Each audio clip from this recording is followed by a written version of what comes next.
요한복음 1장 19절부터 28절까지 말씀입니다.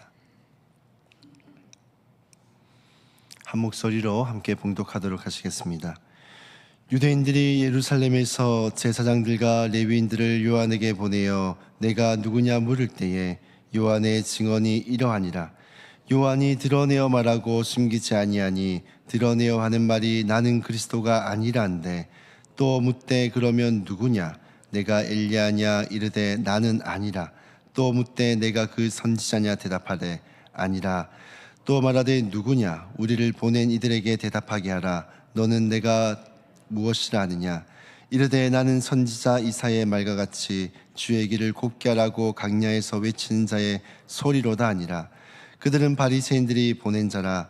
또 물어 이르되 내가 만일 그리스도도 아니요 엘리야도 아니요 그 선지자도 아닐진대 어찌하여 세례를 베푸느냐? 요한이 대답하되 나는 물로 세례를 베푸거니와 너희 가운데 너희가 알지 못한 한 사람이 있었으니 곧 내 뒤에 오시는 그이라. 나는 그의 신발끈을 풀기도 감당하지 못하겠노라 하더라.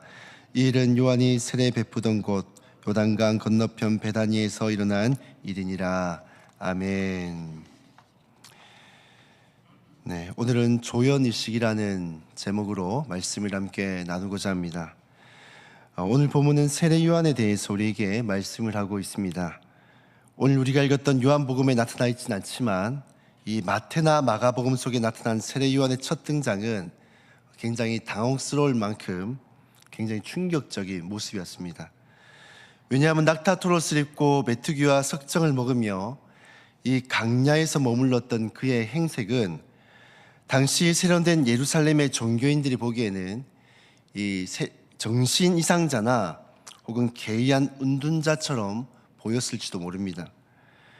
하지만 우리는 세례 요한의 이러한 겉모습에 우리가 주목해야 되는 것이 아니라 하나님께서 세례 요한을 어떻게 평가하셨는지를 우리는 주목해야 됩니다. 예수님은 이 요한을 향해서 이렇게 평가를 하셨습니다. 여자가 낳은 자 중에 이보다 더 큰 이가 없다. 최고의 극찬이죠. 도대체 무엇이 그를 하나님 앞에서 그토록 이렇게 칭찬받는, 인정받는 사람이 되게 하셨을까요? 그 답은 요한이 가졌던 철저한 이 조연의식에 있습니다. 당시 유대 사회는 이 메시아에 대한 갈망으로 가득 차 있었습니다. 이 400년 동안 선지자의 음성이 들리지 않던 침묵의 시기를 깨고 이 나타났던 요한의 등장은 그 자체로 거대한 이 폭풍과도 같았던 것이었습니다. 사람들은 요한에게 구름대처럼 몰려들었고 예루살렘의 실권자들은 19절을 보시면 이 제사장과 레위인들로 구성된 이런 사절단들을 보내었습니다. 그리고 이렇게 세례 요한에게 질문을 합니다. 내가 누구냐? 이 질문 속에는 혹시 당신이 우리가 기다렸던 그 왕, 이 메시아가 아닙니까? 라는 엄청난 기대감이 섞여 있는 그런 질문입니다. 보통 사람이라면 이 지점에서 큰 유혹을 느꼈을 겁니다. 이 수십 년간 강야의 고독 속에서 아무도 알아주지 않는 삶을 살았던 이 요한에게 이 많은 사람들이 어떤 관심과 이런 것들은 이 그간 고생을 보상받을 수 있는 기회처럼 보였을지도 모릅니다. 조금만 자신을 신비롭게 포장을 했다면 그는 유대의 전역을 뒤흔드는 교주가 될 수 있었는지도 모르겠습니다. 그러나 요한은 털끝만큼도 망설임도 없이 20절에서 이렇게 대답을 합니다. 나는 그리스도가 아니다. 21절에서 이어지는 엘리야냐 그 선지자냐는 거창한 타이틀 앞에서도 그는 단호하게 아니라 라고 답을 합니다. 이 세례 요한이 숨기지 않고 이렇게 말할 수 있었던 데에는 이 자신이 주인공이 아님을 너무나도 명확하게 알고 있었기 때문입니다. 이것이 바로 세례 요한이 강야에서 배웠던 바로 영성입니다. 그는 오랜 시간 강야의 침묵 속에서 자신은 비우고 하나님으로만 채우는 그런 훈련을 했던 사람입니다. 사람들의 시선이 없는 곳에서 이미 하나님 한 분만으로 그는 충분한 삶을 살았습니다. 그렇게 그는 세상에 화려한 조명이 비칠 때도 그 영광을 가로채지 않을 수가 있었던 것입니다.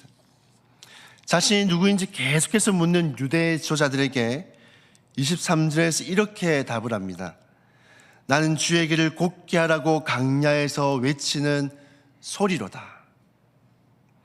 요한은 자신을 인격체나 형체가 있는 존재가 아니라 그저 들리다가 사라지는 소리에 자신을 비유를 한 것입니다. 여러분, 소리라는 것은 메시지가 전달되는 순간 사라집니다. 소리가 너무 그 자체가 크거나 요란하게 되면은, 그래서 그 전달될 소리를 제대로 전달하지 못한다면 이 소리는 제대로 된 역할을 못한 것이죠. 전해야 될 메시지는 전하지 않고 자기 스스로가 쓸데없이 요란하고 울린다면 그런 아무런 역할을 하지 못한 것입니다. 이 세례 요한은 자신은 바로 그런 소리라는 것입니다. 사람들이 자신을 주목하고 떠들썩하지만은 자신이 소리로서 자신이 주목받는 것이 아니라 자신이 전해야 될 그 메시지만 전하고 사라져야 되는 형체가 없는 존재라는 것이죠. 요한은 그 정도로 자신이 주목받는 것을 극도로 경계를 했습니다. 그는 주연이신 예수 그리스도가 나타나셨을 때 사람들의 시선이 자신에게 머물지 않고 오직 예수 그리스도께 향하도록 본인은 그저 예수님의 배경이 되기를 자처했던 것입니다. 사랑하는 성도 여러분, 진정한 이 조연은 주연을 시기하는 자가 아니라 주연이 받아야 될 그 영광을 가로차는 자가 아니라 오히려 주연이 가장 빛나도록 그러한 무대를 만드는 삶입니다. 요한은 자신이 낮아질수록 예수님이 높아진다는 사실을 그는 오히려 기뻐했습니다.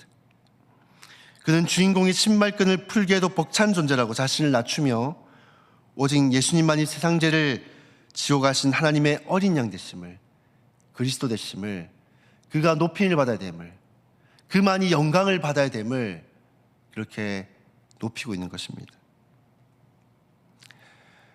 사랑하는 성도 여러분, 오늘날 우리도 각자의 그 삶에서 각자의 삶이라는 그 무대 위에서 이 세례 요한과 같은 조연으로서 부름을 받았습니다.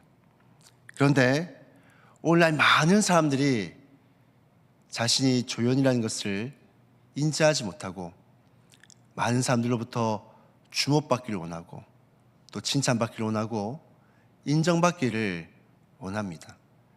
자신을 더 드러내고자 합니다.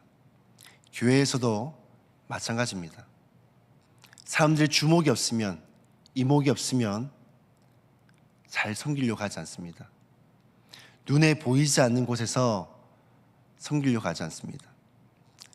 사람들이 주목받고 인정받고 또 칭찬받는 그 자리에 다들 섬기려고 합니다.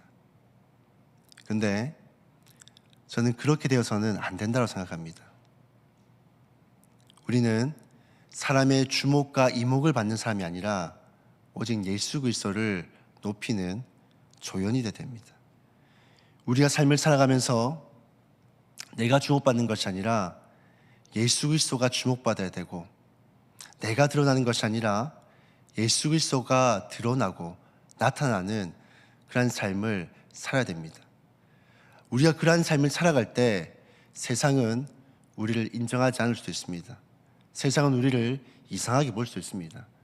하지만 하나님은 이 세례 요한을 향해서 여자가 낳은 이 중에 이보다 더 큰 자가 없다라고 칭찬하셨듯이 하나님, 우리가 그렇게 살아갈 때 우리 역시도 그렇게 칭찬하실 것입니다. 전 저희 세상교회 모든 성도님들이 이 세상의 주목과 세상의 칭찬과 인정을 받기보다 하나님의 주목과 하나님의 칭찬과 인정을 받는 그러한 성도님들 다 되시기를 주님의 이름으로 축복합니다.